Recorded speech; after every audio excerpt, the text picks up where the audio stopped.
Thanks so much for watching our video today. Appreciate it a lot. Just wanted to give you an update. Some things we can pray for this coming couple of weeks.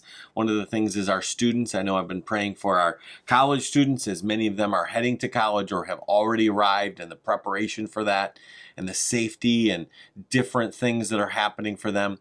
Another group of people I've been praying for that are students is our students that are here in our area as schools and school systems try to navigate what's happening and good communication. I've just been praying for students as they kind of get back to somewhat of a normal routine. So that's one thing I want to encourage you to pray for. The second thing to pray for is our church family. We had a great family meeting on Sunday night.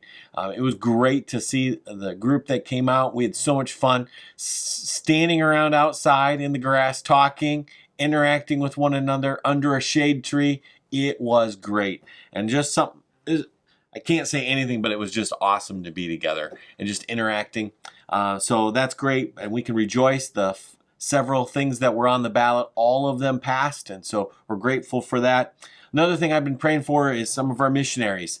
The missions committee has been working really hard to remind us of things to pray for. You'll see those in the last couple updates. And so I encourage you to pray for our missionaries and also read some of the updates that are farther down in the email as we give you a nice review of what's happening in their lives. There's a link in the bottom of the email, so feel free to read that just to kind of keep up with what's happening with them. But when you think about our missionaries, a lot of things are happening with them. Some are heading back to the field in the next month.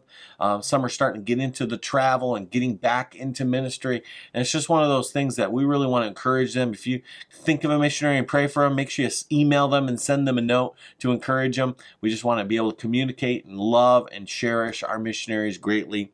And thank you for those who served this weekend. I know this last weekend we started nursery and junior church, and so first time getting back at it. And thank you for those who are serving. Thanks, Pastor James. Great message.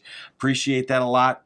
As we look forward this coming week, we're going to dive into, really get into our study in the church of Ephesus. And the first few weeks, we're going to learn and see that the church actually started with a lot of issues. You could even say conflict or tensions that arose in that study. We're going to talk about how to handle conflict, and that comes from inside the church or from outside of the church.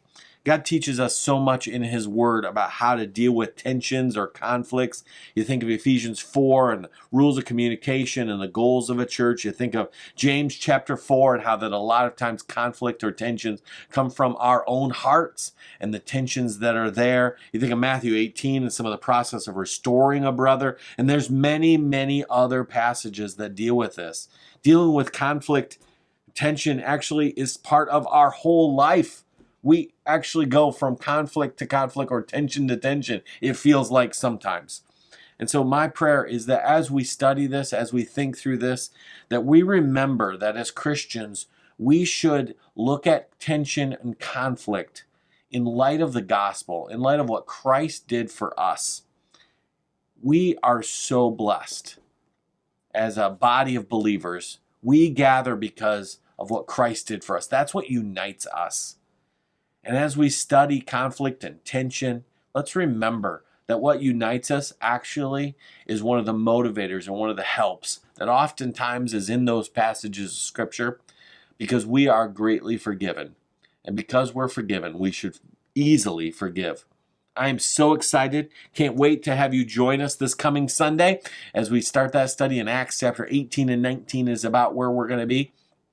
Thanks so much. We're praying for you, and we're grateful to be serving with you.